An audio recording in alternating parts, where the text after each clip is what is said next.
You're watching Escape Adulthood Live, your number one source for long-lasting, fast-acting, physician-approved adultitis relief. Yes, on this month's show, we're talking about bullies, the Savannah Bananas, and trying to spread some holiday cheer.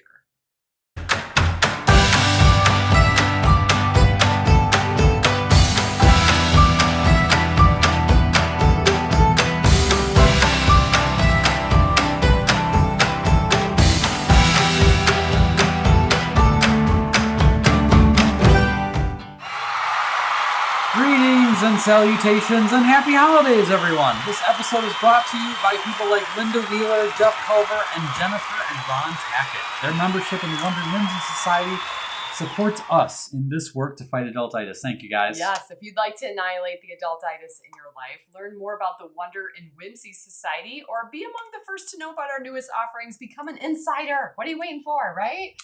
Yeah, get Escape on it. Adulthood Hop to it. /subscribe. Hey, guys. Great to be with you, Happy everyone. December. I thought maybe we'd start out this show bringing it to a screeching halt by asking if Die Hard is a Christmas movie. No, or not. I saw Amy Payne says yes, right? Yeah, Amy said that was her favorite Christmas movie in the pre show. I love that Sarah says that Lord of the Rings is hers because it has elves in it.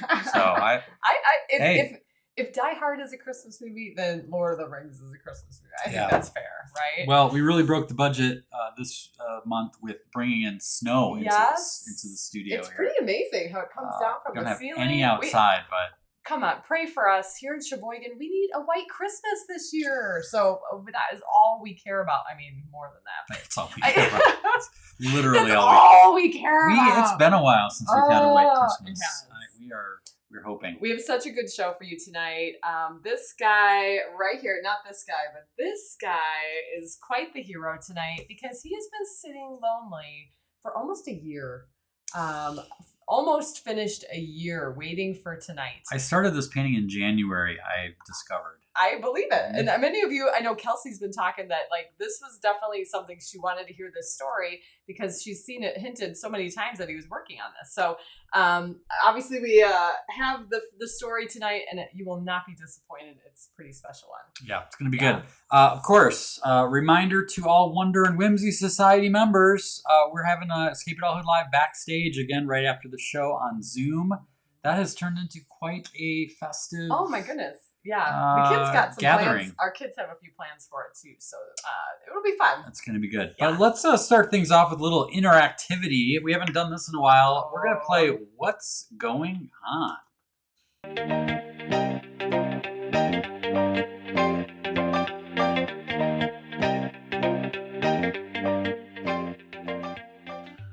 Alrighty. All right. Well, this is the part of the show where we put up a photo and ask you to caption it. Basically, we want to know from you what is going on. WT something. Remember, do you guys remember? Just have a moment from a flashback to last year's with the guy in the black in doing front the of the splits. Christmas tree. Paul and Rich. I know you guys remember, but anyway. All right. I'm not sure if that covers this, but I would like to know what you think is going on. Well. We got a donkey. It's definitely a donkey. It looks... Kelsey said it's Dominic the Donkey. What is with that song, right? There you go. That's like. I mean, yeah, that totally, and it has to be Santa, because of, I mean, I don't know. Krampus, like is that the creepy Santa? I don't know. A bean burrito for Christmas. Catherine says the reindeer gone on strike. That could be. I'm kind of, I mean, on a realistic, that looks definitely as like a backdrop. Right? I think it's real. You do? It's I think it's the original. Christy says shipping kids via the Pony Express. Yeah, is that why it's numbered? I know, I'm having that moment of like, is this a male? Rachel said it's Krampus. Krampus, I don't know what that is. That's like the Krampus? Evil Santa Claus version of things. Okay. Yeah. Freaked out by Santa's eyes, Brenda says, almost like one of those death photos. Yeah, there's the ones that like look They're at dead. you and then they turn into like skeleton when you look at it like a lenticular kind of thing. I'm surprised the girl. I mean, it looks like a little girl. Would you assume that's a little girl? She seems not terrified. Well, I've seen kids on a normal Santa Claus more Kate- afraid than this? Kate What's Kate say? Bartell. She says, "Mommy, I don't want anything for Christmas. All I want for Christmas is to get off this thing. I want to run away for Christmas." Oh my gosh. Amy Hoffman, moderately hostile Santa imposter with his pet donkey and pet child. That's good. Oh man, what did Paul say? Rasputin tries another disguise and fails. Same creepy vibe. Yeah. Jim. Okay, I know. It's so good to be here with you guys. By the yes. way, just seeing you here. Thank Jessica, it's a cheap horse for Christmas. Even Santa couldn't afford a real horse. Yeah. Mommy, I want a pony. That reminds me of then you get the knockoff Barbie, the Star Wars figures that aren't actually tricky. Star Wars figures, right? Yes. G.I. Tim. Kate says Santa took a lot of exhaust from the reindeer. Here we go. Good job, guys. We're getting it here. Is good, and we've been out of practice. This is definitely a kind of a big ask for you. Jenna wants to know what's with the number on the basket. That was my first question. It really kind of stalled me, to be honest. Yeah, there are 4,270 of these donkeys out there somewhere, right? Right. It's good. It's good. Wondering about the prayer. Lori thinks it's a prison number. Okay. All right, Lori. So yeah, I'm reminded for the people watching the replay, we actually have to read what people are saying because we're just like, oh yeah, that's good. Oh yeah, that's good. Good point. Yeah. Good point. Sharon says postmortem Christmas card. Also very good. So I'm definitely getting a death vibe. Everybody's got a feel of like there's something dark going on. I mean, can you really deny it? Look at Santa's face. Well, Jody's got an explanation for that. She says, looks like Dad got into the booze before playing Santa. that beard is especially creepy. Yes. Makes me really appreciate the fluffy cloud Santa beard that we often see. That we animate so lovingly, right? Yeah. I think it's good. Should we all gonna have nightmares tonight? Yeah. Walt says, I forget who requested this pair for Christmas. You would think maybe that number's like a tracking number that you can tell. Yeah, Jennifer says he's definitely hurting in this thing. This is Santa's worst Christmas.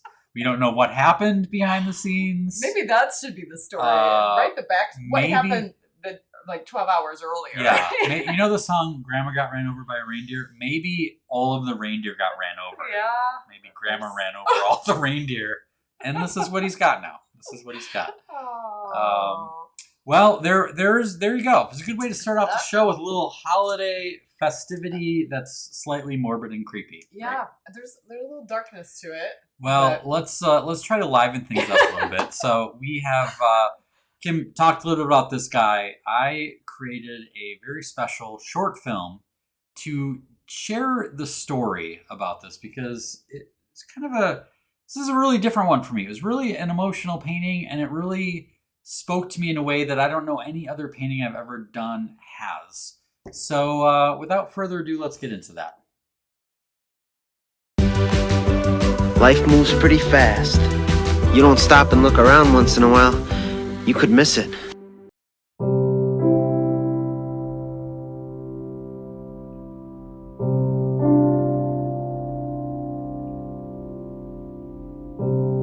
I had a bully in middle school. His name was John B. Now, I'm withholding his last name because I am sure he matured into a nice man with great kids and has started a charity to feed homeless cats. But he was a jerk back then. He looked like a swollen eggplant with hair.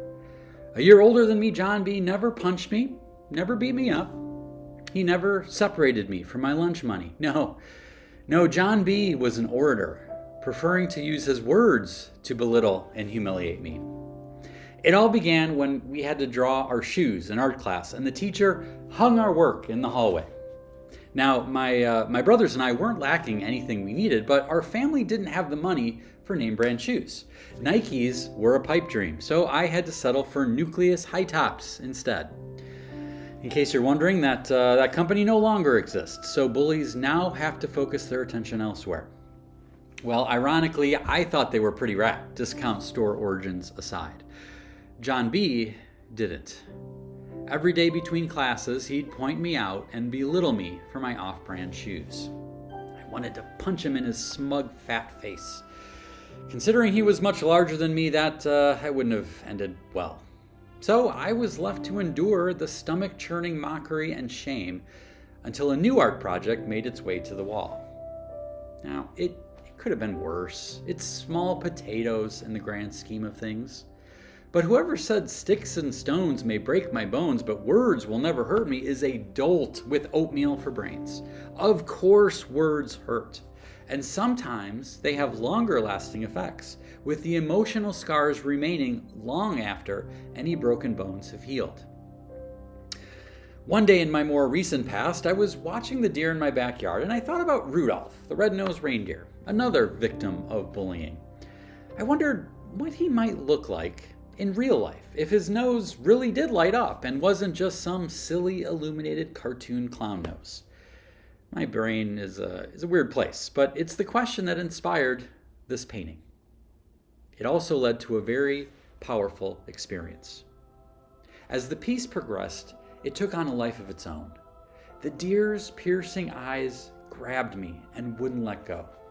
They were vulnerable, revealing someone who was sad, hurt, and alone.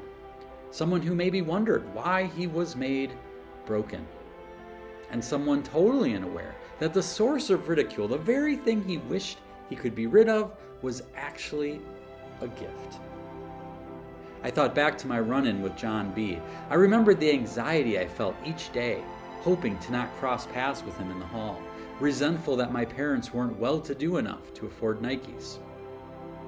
Looking back now, I find it notable that John B.'s criticism was about the brand of shoes and not the effectiveness of the drawing. The drawing was really good. His taunting certainly didn't cause me to feel pride in my talent, but perhaps he was jealous. After all, a poorly drawn nondescript shoe hardly would have garnered as much attention. I get that now. But not then.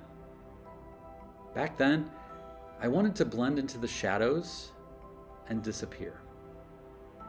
Sometimes the darkness is inviting because it promises to keep you hidden from the scorn, the sticks, the stones, and the fists. But embracing the darkness isn't the answer. It turns out that the one thing you can't escape in the shadows is yourself. And can I be honest with you? John B. was a jerk, but he's not the biggest, meanest, most terrible bully I've ever faced. Not by a long shot. That title goes to me. I've said worse things about myself than John B. ever did.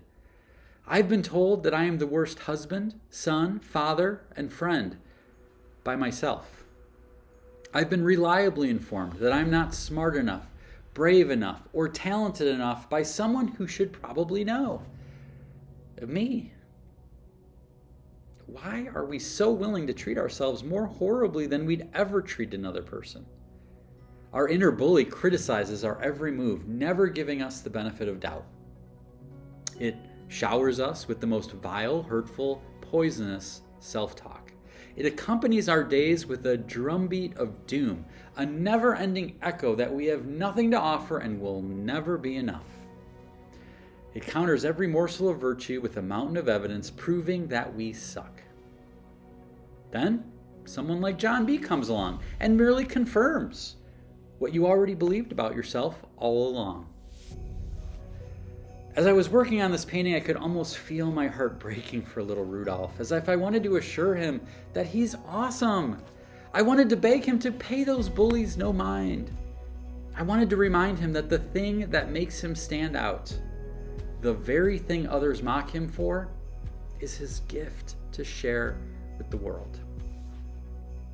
Eventually, I realized Rudolph in this painting was me, and he is you. Like Rudolph, there is a light within you. It might be hidden in your pain, your brokenness, or the thing that makes you weird. It pulses when you share it for the good of another and brighten someone's day. Like Rudolph, you are different. And that's exactly what makes you a wonderfully made, extraordinary work of art. You see, darkness doesn't hide the truth. It uses just enough of it to get you to believe the lies. Yes, it is true that you aren't enough. The lie is that you need to be.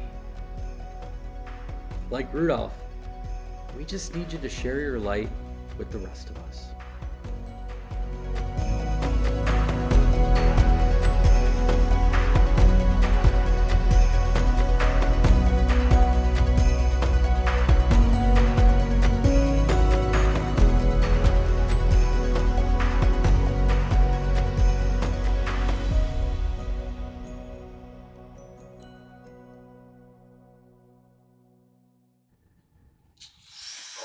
It was worth the wait, wasn't it?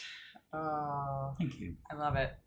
I think there's just something for almost everyone in that message, because I think all of the relatability, the comments are flying past us here, but the relatability of your light, the thing that makes you stand out, the thing that makes you weird, different, just like Rudolph, is often not always celebrated by others. Yeah. Maybe that misunderstood or misdirected.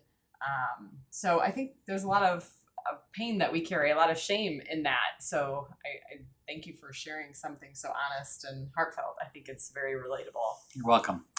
It's really means a lot to see all the comments flooding in here. Thank you, everyone, for the kind words. Paul says, I need to share that with so many people. That is cool. Kate says, exactly what I needed to hear. Thank you.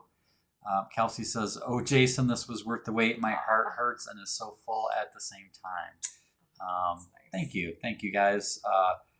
Means a lot to me. And I hope that you will share it far and wide. Once this show is over, we'll put the standalone video out for people. But yeah, I think it turned out pretty good. And I'm excited to announce something about this painting. Unfortunately, some people have asked. Some people wanted to know if the original would be for sale, but this is actually going to go up in our living room, our great room, I guess, right after the show. It's all framed and ready to go. However, we've got something kind of cool to share. And now, a word from our sponsors. All right. Well, if you remember at Gallery Night last month, we announced a brand new thing that we are excited about called mini prints. Yes. And it's sort of a way for us to offer prints, artwork, both my paintings and Kim's photography, in a way that is kind of affordable, collectible, mix and matchable.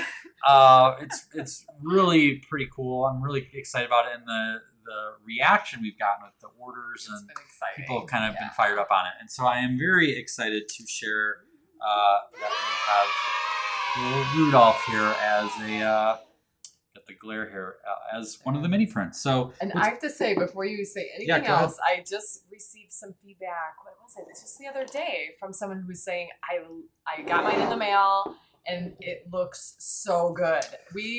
Jason worked really hard to get the right printer, the right paper.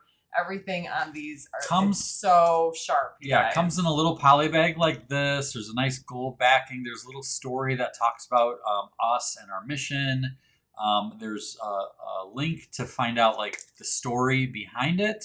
And yeah, they're really fun. They're really giftable, but also kind of collectible and fun. And of course, as we shared last at Gallery Night, we have these acrylic frames. I know, these are really sharp.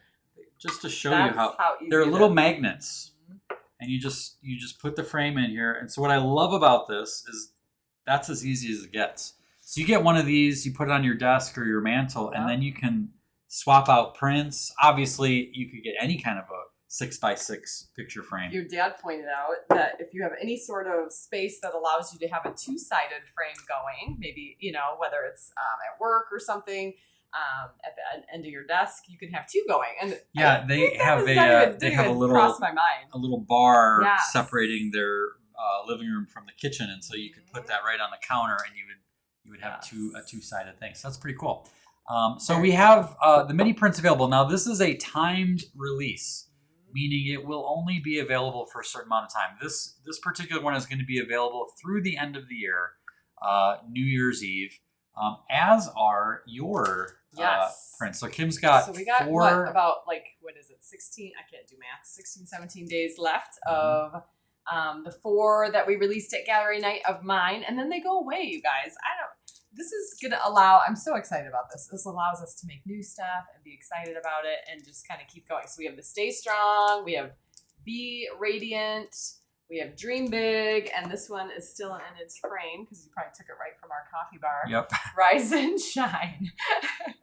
But yeah, these ones will go away December 31st. So they are time releases as well as Dear Rudolph. Yes, and we also have some gallery canvas. So we don't have the original for sale, but you can actually buy a canvas reproduction that is this size. It's 20 by 20 inches. And we also have a size that's even a little bit larger, a 30 by 30 inch. Oh, nice. So those will be bigger than that. Yeah, bigger than that. So those will be available indefinitely. Those aren't timed. Those are anytime. But if you want something a little bit bigger, little presents for something, that we have those available. So Richard Martha is asking that they said they can't see it in the lemonade stand. Okay, well, they just got added, so it might take a while for them to kind of show up everywhere. Someone else asked me about literally this, just added them. them. If you go to the art section, there's a little drop down that has all the different types of art. Sometimes you can kind of miss the fact that it drops down.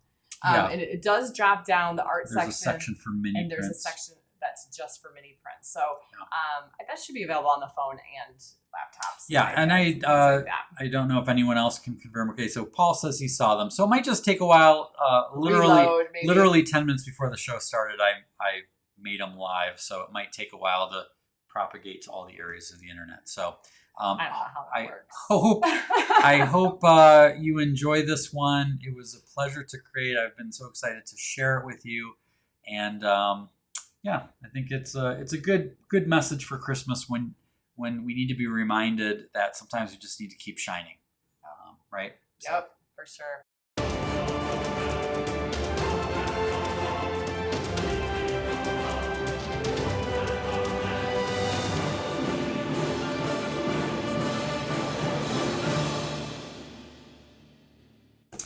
Well, here's the meme of the month. This one is for Kim. I've seen your Facebook statuses. You're getting a dictionary for Christmas. Kim is the spelling challenge, we'll say, right? Who's with me? Anyone else have a... She's not alone. But here's a dirty little secret. I got all A's in spelling. So well, yeah, there is that. Well, Jenna and Kim both emailed me some really good memes this afternoon, but I had already had everything put together for the show, so I asked them. Right? Yeah. I asked them to put those in the comments. So when we have the show will go live, or the recorded version of the show will go up later, and I want them to share them because there was a lot of good Christmas memes. Which maybe we'll do a call out for Christmas memes anyway, because I love seeing those. Yeah, that would be a good one. Yeah. Okay, so Adultitis Fighters, we've got something to try this month. So this was something that we challenged our Wonder and Whimsy Society members in November. So every quarter we send a mystery mailing. And in the mystery mailing, there's usually some sort of a do not open until envelope or something. So it's kind of a surprise, right? Right. There are probably some people who rip it open right away. But it was like, do not open till November. Well, what was in there were some little tiny cards. We kind of called them sunshine cards, and a dollar bill. Because the challenge was called Mystery Moolah. And the idea was to put some cash in a little card with a nice note and leave it for someone to find, like on their windshield or something like that. Sometimes just surprising people with a little note, so sometimes you get those little flyers that are kind of annoying, and God forbid you get a ticket. Nobody likes those. But most of the things on your windshield are not positive. No. Right. So we kind of thought this was kind of a neat little challenge. And we got a chance to do this. We went as a family last week Christmas shopping for each other, which is its own challenge. How to go to Target and shop for everyone who's with you all at the same time. He's got a system for it, so we do it. But what we did is we had all of the kids we gave him a card, and we upped the dollar amount a little bit. But I had all the kids write something in the card. I don't know what they wrote. Yeah, Did you? I don't either. Just let them do whatever they wanted. And then we parked at Target, and we all scattered, and just kind of slipped it under a windshield wiper. And this was actually a staged photo. We were so nervous people were gonna see us. Yeah, we weren't taking pictures of people's cars. We weren't taking pictures. We were just like, let's do it, get it done. So it was kind of fun. It was fun, and it was fun to kind of give the kids an opportunity to be an anonymous giver. Oftentimes, at church or whatever, you're putting money in a basket, or it's kind of obvious that you're giving. Maybe the Salvation Army at the grocery store, ringing the bells this time of year. But this is a little different vibe. You did feel like you're kind of breaking a rule, which we weren't. We had to reassure them because there's a couple of rule followers in our family that were nervous about that. Not me, but but the idea of like this is kind of a different way to give, because we're never going to see the person. We're never going to know who is receiving it. They're never going to know us. And that was a really fun experiment to have with them. Interesting. Yeah, it was a good time. So I wanted to share a couple responses. So Dave said, I did it. Yeah, I am so proud of myself. I upped the ante to $5 per card. Aww. This morning, I started leaving them all over. This was so much fun. Nice. Kara says, mission complete. Left this on someone's rental car today at the Desert Botanical Garden. Inside the card, I wrote, this is a sign that good fortune is on its way. Hold on. And I included $5. Looking forward to doing this again. I love it. So then what I love is some of the little tweaks. So Sharon and Scott, we tweaked the assignment. Rather than a stranger's car, we put it on my oldest brother's car at our family Thanksgiving gathering. Aww. We wanted the fun of hearing him talk about who could have done it, which I really appreciate that. Yeah, that's cool. You just kind of like keep it on the down low. Right. And then Shannon, I don't actually have a picture for Shannon. Okay. Because she said, I cheated a bit on this one. Instead of hiding cash and a note on a car window, I convinced some of my local librarians to let me hide some notes and gift certificates in a few of the books in the library. Aww. I can only imagine how much fun a child will have when they open up a kid's cookie cookbook and discover that they were just received a $15 gift certificate and a quest to bake a batch of cookies for someone else, or the delight of finding 2 passes to our local dinosaur museum tucked in a tome about paleontology. Oh, that is what I'm talking about. Leveled there. up. And there, I'm kind of peeking at the comments. There's some adultitis experiences of people not having the best. And you know what that is it really is. We're so trained to not expect good things, especially with paper and pamphlets, and you go to the mail and you just come back with all this junk mail that's going to your recycle all the time. So I think it is a process for us adults to like receive any sort of good news or good fortune. So it doesn't surprise me, honestly. Yeah. Well, it's okay. It's a good reminder to have openness ourselves to receive things and not to assume the worst in people. But I love what you guys, it's almost a sense of an apology of tweaking the missions, but that's the point of the secret missions, is to kind of give you sort of a direction, but encourage you to kind of go in your own way and tweak it. And some of these ideas are way better than I even imagined. So kudos to you guys. Cool. All right. Well, we had a chance a week or two ago to sit down with Jesse Cole. If you've never heard of Jesse Cole, he is the founder of Fans First Entertainment, and he's the owner of the baseball team, the Savannah Bananas. It's like a minor league team. The Bananas have sold out every game since their first season and have a wait list for tickets in the thousands. The team has built a social media following in the millions, including becoming known as TikTok's favorite team with over 2 million followers. Jesse himself has been featured in Entrepreneur Magazine, MSNBC, ESPN, HBO Real Sports, and once at his son's show and tell. He is the proud inventor of Banana Ball and Dolce and Banana underwear, and not so proud promoter of the Human Horse Race and Flatulence Fun Night. We need to have that at a future summit. Jesse is the author of 2 best-selling books, Find Your Yellow Tux and Fans First. Fun fact, Jesse owns 7 yellow tuxedos and proposed to his wife Emily in the yellow tux in front of a sold-out crowd. He and Emily have one son, Maverick, and are also proud foster parents. So without further ado, please enjoy this interview we had with Jesse Cole. Jesse Cole, thank you so much for being with us today. It is a pleasure, an honor, and we are thrilled to have your yellowness with us today. Fired up to be with you guys. And I love hearing the origin story.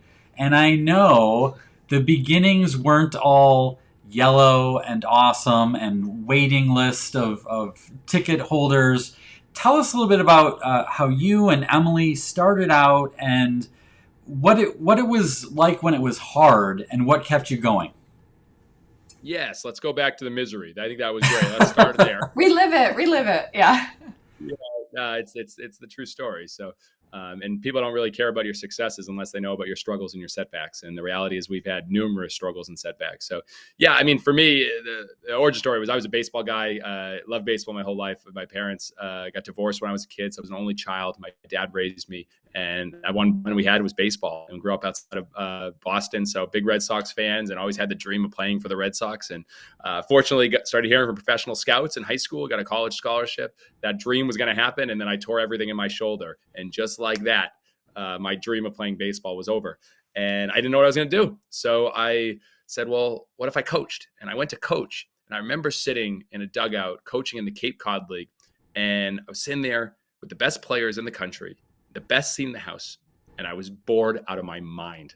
I loved playing the game, but I realized watching the game was really boring. I said, well, what if we could change it? What if we could make it fun for everyone else? And so I took a job as a GM at 23 years old in Gastonia, North Carolina, and it was one of the worst teams you could ever imagine. I think that's why I got a job. No one gets a job as a GM at 23, but I did because no one wanted the job. And there was only $268 in the bank account. There was 200 fans coming to the games, and a team had lost $150,000 the previous year. So I couldn't pay myself for about 3-4 months at all because I had to figure out how to make it successful. So long story short, I read every book on P.T. Barnum. Walt Disney started hosting grandma beauty pageants, burying diamond rings in the infield dirt, hosting things that didn't work like Flatulence Fun Night, Salute to Underwear Night, Toilet Paper Madness, Pregnant Night, you name it, we tried it.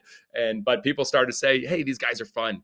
And so we started to build fans. And Emily, I met Emily, and she became our director of fun and wore a hot dog suit and was the most confident girl I've ever seen in a hot dog suit. And we fell in love. And at the last game of the 2014 season, in front of a sold out crowd in Gastonia, I proposed to her in this yellow tuxedo.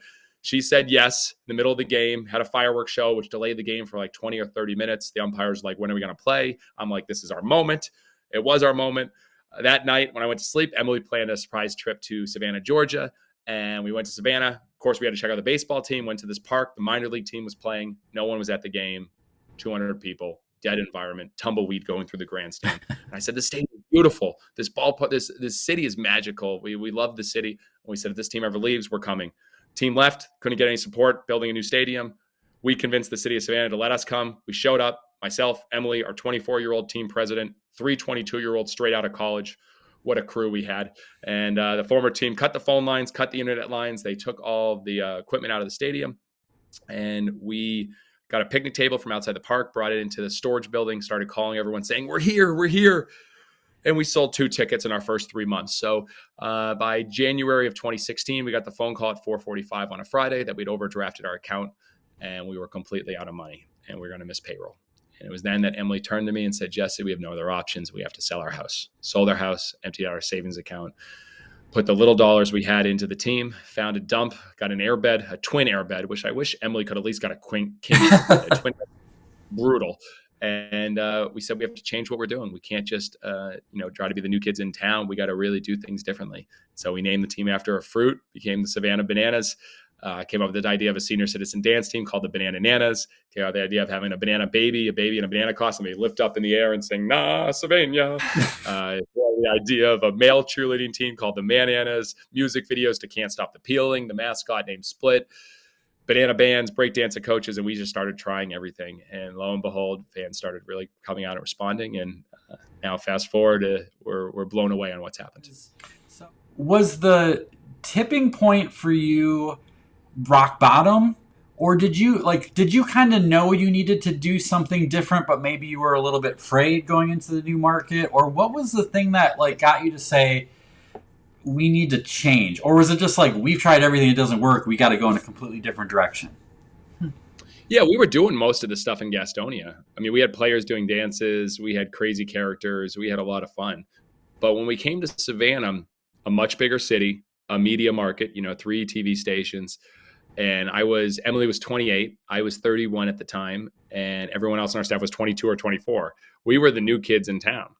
And so I wasn't wearing the yellow tuxedo when I came first into Savannah. We were marketing like everyone else. Meaning the newspaper came to us, well, this is what the former team did. The radios, this is what the former team did. And we were afraid to get out of our shell because, we were such young kids in this new market. And so that was what failed for us. And yes, once we got down to our last dollar, we said, we can't be like everyone else. That's not who we are. And either people are going to love it or they're going to hate it. And at first they hated it. They really hated it. I mean, people hated the name more than anything. And, I realized if you're not getting criticized, you're playing it too safe. And Walt Disney was criticized every step of the way. I mean, even his dad said, you should never be an animator. You're going to fail as an animator. You shouldn't do this. Then his brother and his wife said, don't go into the theme park business. You're going to fail. Those are gross. They're dirty. They won't be successful. Disney's Folly was what they called Snow White, and creating that. Like, no one should create a full-length animated film. There was no such thing. And so he was criticized every step of the way, but he had this belief. And so I realized that we keep getting criticized. I mean, we went all into banana ball now. We left our traditional baseball league. I mean, we're getting criticized more now than we did before. We're getting criticized for things that aren't even our fault. I mean, every ticket's sold out. So people are selling tickets for $500 to $800. So people are ripping us apart for gouging the market. Like, we're not responsible for the secondary markets. So we're constantly getting criticized, but I know it's because we're doing things that maybe haven't been done before. We are all about fighting adultitis. You are one of the most premier adultitis fighters out there today. And I think you've helped uncover some of the adultitis that is in baseball. What are some of the things that you identified that needed to be changed and that you've done?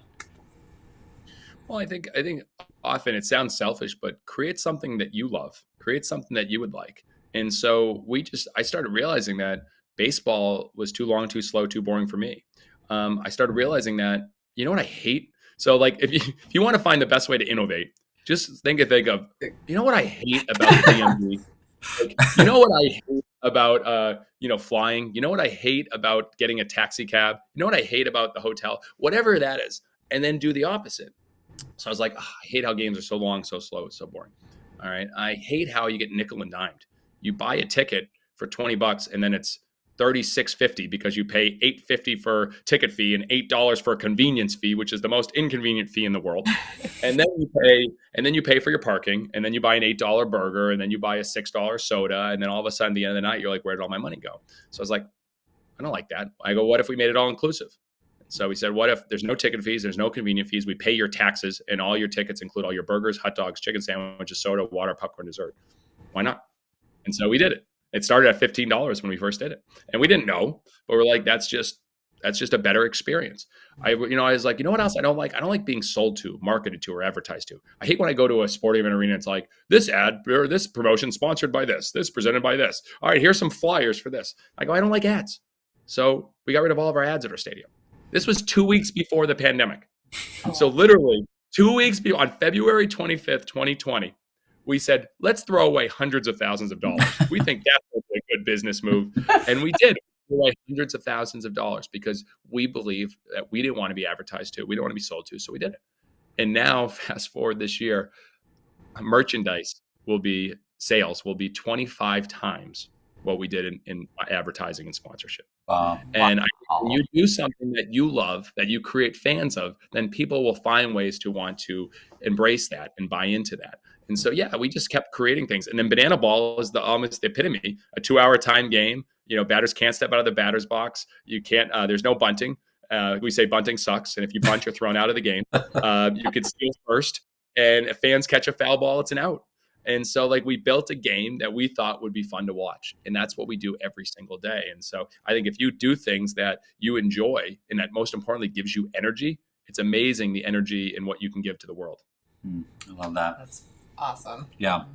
One of the things you've written is to challenge the way things have been done in the past, have the courage to do things others won't do, and break the rules in your industry. So I am a professional speaker. I talk to a lot of different industries. Our tribe is made up of people from all kinds of different places. And sometimes the rules that don't exist are so ingrained in the way things have always been done, they're almost invisible. Do you have any other techniques for someone in an industry where it's like, how do I even know what the rules are to even begin to break them? You know what I'm saying? Like, it's a good question. I never had it posed that way, and I don't spend a lot of time thinking about how can we break the rules. I spend more time thinking about what our North Star is how to make baseball fun. And so literally, if you know what your North Star is, our North Star, we exist to make baseball fun. How we do that is fans first, entertain always. So we have meetings on not how to drive sales, revenue, and profit, on how to create fans. And so if you look at how to create fans, the starting point I said is it's not just what do you hate, but what are those little friction points? So every little friction point, like, so example, I fly a lot because I'm fortunate to speak a lot as well. And with our team doing our world tour, we flying every week. And I don't want to mention my airline or any names, so we'll just call them Shamerica Airlines, American Airlines. And they're my airline, and I fly with them because they're out of Charlotte, where I spend a lot of my time. My family's here, so they're the hubs there. So I'm flying out, but every single flight I get on, they're trying to sell me a credit card. I've already got their credit card, but they're trying to sell a credit card. 50,000 miles, 80,000 miles, 100,000 miles, get you a free flight to Hawaii, 2-3 flights. Don't even spend any money, like waive the fee, and it continue doing that. And I'm giving that example because things that no one says there's a rule about that. But if it's a little thing that gives just a little bit of frustration, a little bit of friction, that's something to think about, because the reality is most people, what they do is they just kind of glance over it and they don't pay attention to it. And those little things add up. And what happens is you punish and penalize your customers because of one person. So no shoes, no shirt, no service. So all of a sudden you got signs all over, no shoes, no shirt, no service. Does the convenience store really need to post that all the time? Do we really need to sell the credit card every single flight? But yeah, because they sell one or two, which I asked the stores, we might do one a flight, but because up at top, they're saying, hey, one a flight, the amount of flights we're doing, we're making millions of dollars on this. Let's keep doing it. That's not necessarily creating fans. It's creating friction. Interesting. But look for the friction. Be a friction fighter is what I always say. Friction fighter, like that. It is not hard for people to notice friction, because I think in our world that we're so busy and so annoyed by everything, right? Because it's just like, the adultitis is rampant. It's easy to pay attention to that. Yeah, so yeah. that's a good tip. How do you define adultitis? Adultitis is when you lose your childlike spirit. You maybe you get burned out, stressed out, but you lose that joy. You lose optimism. You lose that childlike whimsy and wonder and willingness to just have fun. So the very easy definition is the swelling of the adult. Yes, you get too much adult, then you're going to have trouble. Up. Yeah. So that looks different for people. So the best example is Walt Disney. Yep. I mean, he literally built a train in his backyard, and that inspired him to put the train. It is that he was childlike wonder more than anything. Well, you are definitely walking in his footsteps, so I applaud you for that. I know you're a big fan of him and P.T. Barnum. You've got some Willy Wonka in you, so I appreciate that. What would you say? Like some people, okay, so the adultitis-ridden cynics would say, oh, well, anyone can have fun if it's a game, if it's baseball. Like, what about if I'm an emergency room nurse? Or what if I am an insurance agent? Or what if I work for the IRS? Like, what? Which that's the kind of people he speaks to, right? Well, but like we struggle with that because people think fun is fluff sometimes. It's like they want to be like, how do I get sales? How do we do this? And I know you've talked about that's how you get sales. That's how you grow revenue is fun. But what would you say to the people who are like, well, I'm not in a fun industry? Yeah. Well, it's that a lot of people say I'm not creative. I don't, I know you come up with 10 ideas a day. I can't do that. I'm like, it's just a muscle. And fun is a muscle as well. And often we stop playing it. We stop working that muscle or stop working out. I have 2 4-year-olds and a 1-year-old, and every day they're working their fun muscle most of the day. Even when they're eating dinner, they're trying to work the fun muscle with whatever they can to have fun. And then all of a sudden they're told no, no, no. At school, they're told structure, structure, and they're told no. And that fun muscle keeps getting worked less and less and less and less. And you know this. And it's interesting when you mentioned some of those professions, and I battle this all the time because everyone, oh, you're in a yellow tuxedo. You run a sports team. It's easy for you to do all this. Well, I look at a quote from P.T. Barnum. He said, "The noblest art is that of making others happy." And I think of that quote, and then I also think about something that we believe in very much so, and it's entertain always. And people say, I'm not in the entertainment business. And I said, really? Let's look up the word entertain. What does it mean? To provide enjoyment and to provide amusement. Now, I would say everyone's in the business of providing enjoyment, whatever you do. If you're in the emergency room, you better believe after you hopefully save someone, you better provide them some enjoyment afterwards. And you know what? The best cure for all of that is laughter, is joy. After going through something like that, if you can make someone smile, they say the best way to start every meeting is to get people laughing. If you want to have the most creativity, it's to get people laughing. So with whatever you're in, there's a level of fun and enjoyment, and it goes to playing.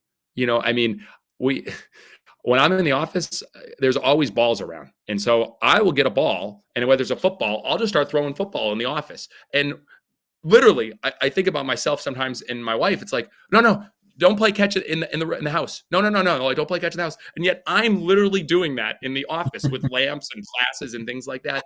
But because of that level of play and fun and joy, it's unbelievable contagious. And so you have to be able, as a leader, to be able to demonstrate it. So I think for you and maybe the companies you speak with, it's reframing.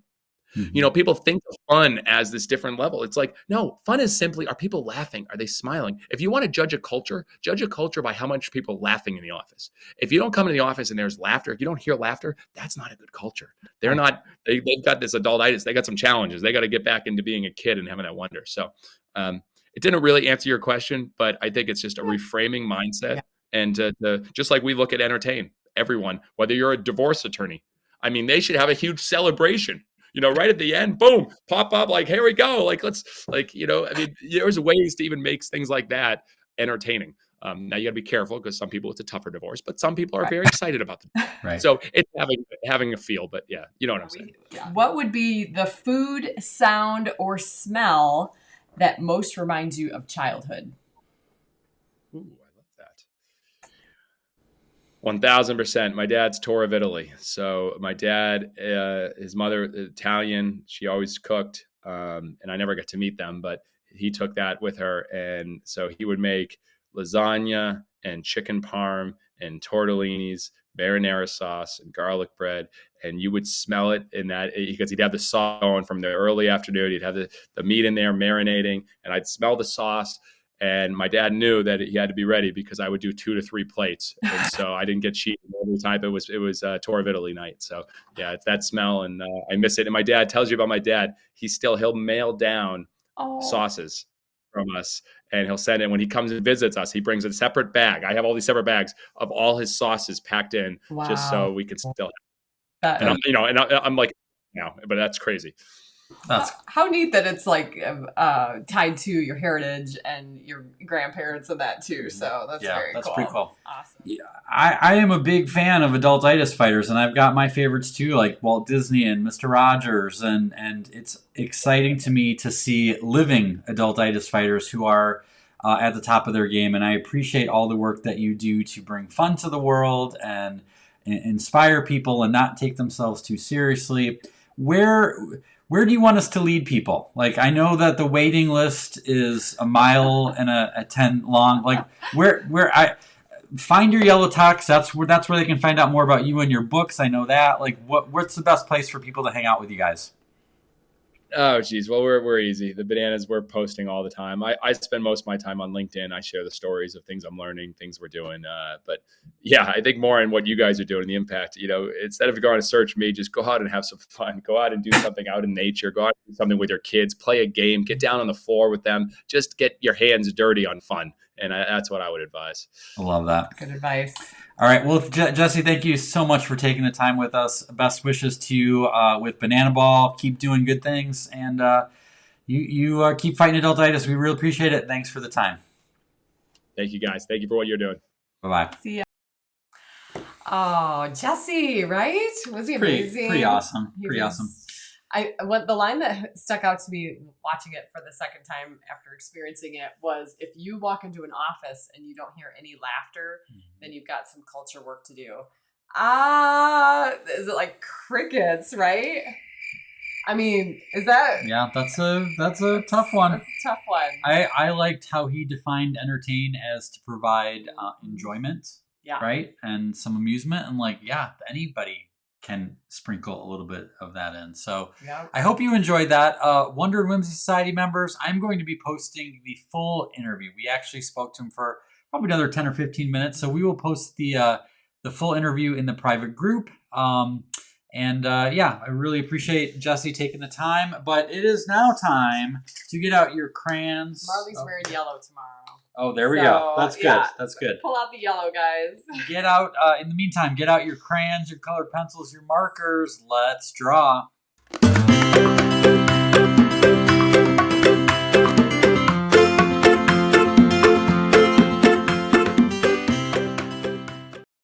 All right, you guys, we got a fun one tonight. We're going to start things off very simply. So this is, for those of you who are new here, this is a segment of the show that I think people like maybe the best of anything. It's a fan favorite. It's where I take you step by step through a drawing of something fun. So along those lines, let's start out with a U shape, sort of in the middle of the page. Kind of a wider, probably the better, but it doesn't have to be, perfect. Again, everyone's little differences in their shapes and lines will only add to improve the character of your drawing. Okay. Now what we're going to do with this U is we're going to draw a circle towards the bottom of the U. Something like this. You see how that kind of, there's like a little circle resting at the bottom of that little divot. All right. Now what we're going to do is we're going to close off the top of that U, but we're going to make it rounded. We're not going to just do a straight line. We're just going to kind of do a subtle curve like that. Rich says, this is a weird shaped banana. All right, now we're going to draw a couple lines coming out like that.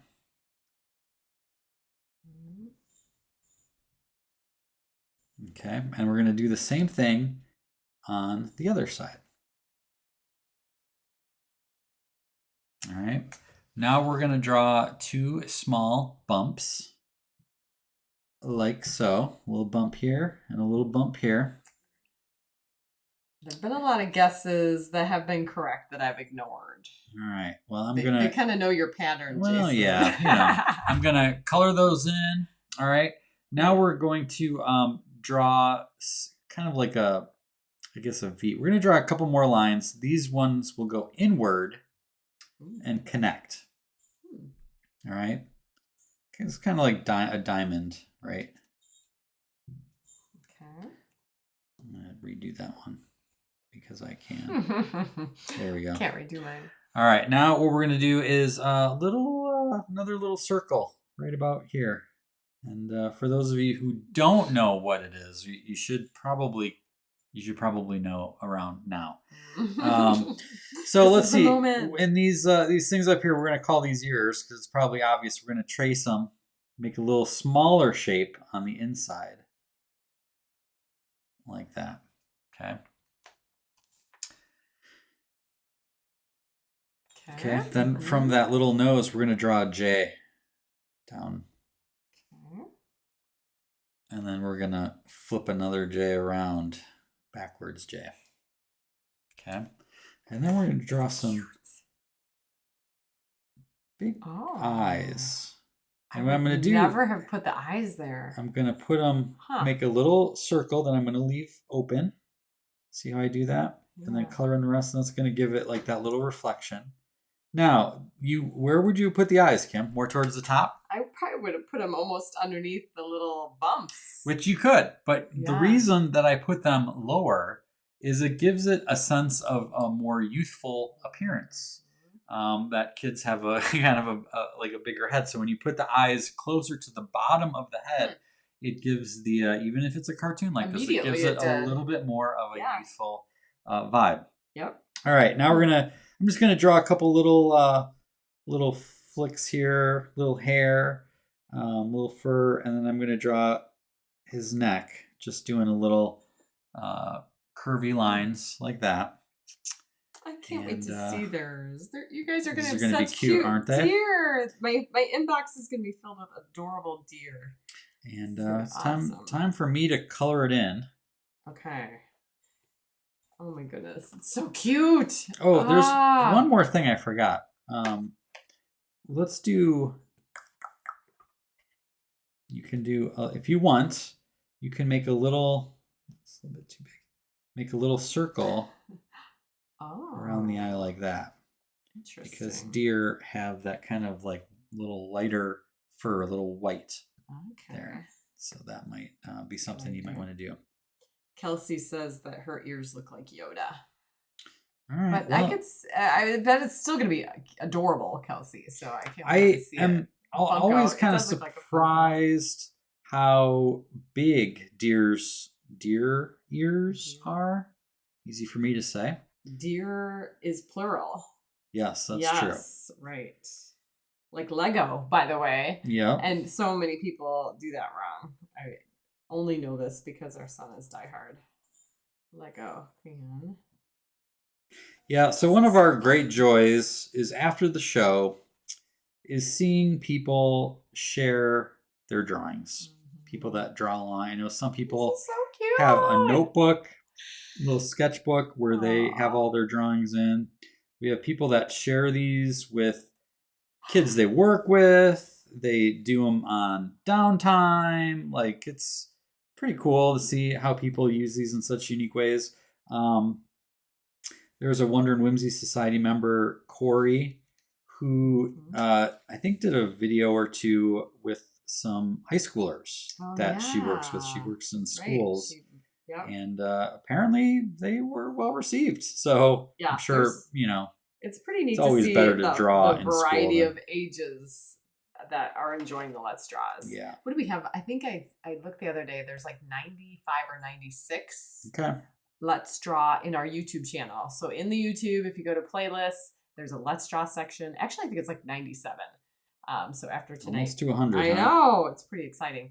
By the way, Lori, you made me laugh out loud. Lori Garrison says, mine is reminding me of when Kim was creeped out by the chicken. Yeah. Right? It was like my own drawing was freaking me out. Was that the night? Yeah. I couldn't remember the subject matter of that, but yes. For some reason, I was thinking it was the llama. So maybe I get freaked out by most of my drawings. I thought she was going to say she was freaked out by the Santa that we showed earlier. It reminds her of that a little bit. I know. Sometimes the drawing goes a different direction. You kind of want to start over, and you are allowed to. But you know what? You can start over. Yeah. You can give it a little backstory of maybe why he looks janky the way he is, which is what some people do when they send in their photos. But do not apologize for yours not looking exactly like mine, because it shouldn't. All right? Okay, Stephen, classic. Stephen says, Kim will be fawning over her emails. Master of puns. Stephen! I tell you what, that is a gift. All right. Mine is coming together. Here's his. Oh, all right, boy. Kim, how does it look? I mean, I'm not going to do the white, so I think I'm pretty close here, guys. There's my little. Well, that's pretty good. I like him. It's pretty adorable, isn't he? I know. Is this a good time to share this?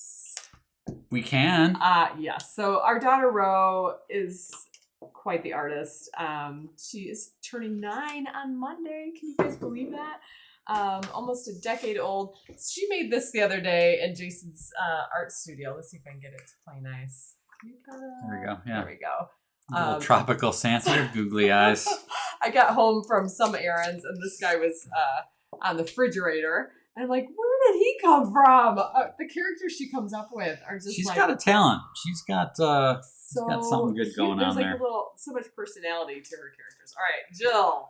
Well, we got some from our Nope dog, our sad bulldog last time. It says peanut butter is my name, chasing balls is my game. Right? Is that peanut butter? Steven has Caesar's bulldog here. Great job. Nice. Victoria. Aww. dog in bed. He's just chilling. Just on his little pillow. So Elle cute. drew hers on a napkin, which I love so much. And she says it's a little rough. Steven would have posted that. Katie, good job. Looks like, is that a Post-it note? It does look like a Post-it note. I don't know if I like Post-it notes better or napkins. I just love when you grab whatever you got. Yep. Right.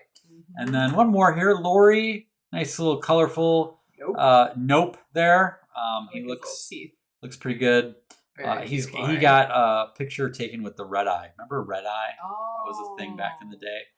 But I like Phones this. Fix that now, don't they? It kind of does. Yeah. I don't have that problem anymore. But Lori, I love this rendition here.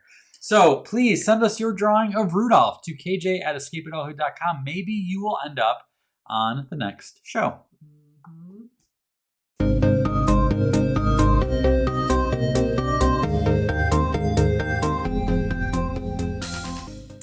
All right, you guys, a little bit longer here tonight because of the interview that we had, but we got one last thing we want to do a giveaway. We always love doing a giveaway, and we got a special one tonight. We are giving away one of our acrylic frames. All right, now you get to pick which mini print you want in it.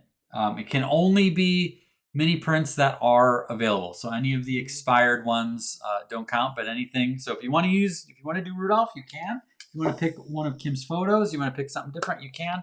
But in order to enter, you have to answer this question.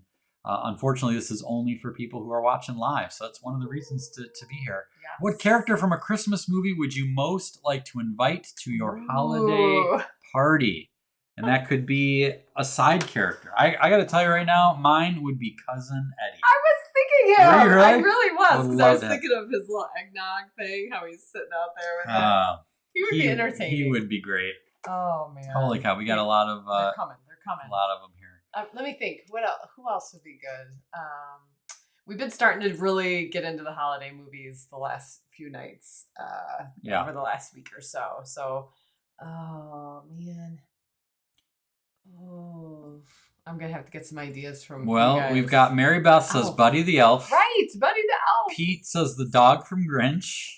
He seems sweet. Rich also says Elf. Rachel says the new Will Ferrell Ghost of Christmas Present from Spirited. We enjoyed that movie. That would be good. Yes, that was funny. Leah says Phil Davis. I'm not sure who that is, but that's Rich says Linus. Amy Hoffman, the Bumble from Rudolph. Kara would pick Clark Griswold from Christmas Vacation. He's awesome. Sarah would like the Grinch. Nice Mike, ones. George Bailey, there's a good one. Oh, yeah. Martha says Linus. Tom would like Scrooge. Ooh. We got Cindy Lou Who. Oh. Max from Grinch, the newest cartoon. Walt says Snoopy. Classic. What else we got? Ralphie says Kate. Another Cindy Lou Who. Kate was the first one to say Ralphie. Yeah, that would be fun. Yeah. How about Randy? Oh, Come I can't put my arms sit under your sink. Brittany says Jack Skellington. Nice. That's good. Julie says Clark Griswold. What else? Oh, Rich says John McClane. Ooh. Die Hard. Pete also says Bruce Willis from Die Hard. Nice. Okay, Leah says Phil Davis is from White Christmas. The funny one. Thank you, Leah. Thank you. That makes sense. Awesome. Marley says Betty Haynes, Rosemary Clooney from White Christmas. Classic. Ooh, how about this? Jennifer says I'd like to have Schroeder so he could play piano. Aww. That's good. That's a good soundtrack, by the way. Yeah. The Peanut soundtrack. All right. Well, we will pick a winner and reach out. Kim, do you have Yes. an idea? We'll pick a winner. Yep, we'll pick a winner, and I will email you right after the show. So check your email. If you because you're in the league, this is so nice versus Facebook. I actually have everyone's email. Oh yeah, and I can message you through the league as well. So that's really cool. Facebook was a pain for that. So yay. Okay. All right. Well, Thank you. if you want to find out when the next show What is, was that?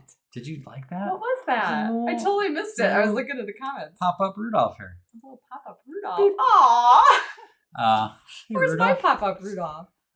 So if you would like to know when their next show is, which will be in January, make sure you're an insider. escapeadulthood.com/insider. We do a show once a month, but it's not on a set day or time. Yes. So we have some ideas for the coming new year where we might mix things up a little bit more than we have.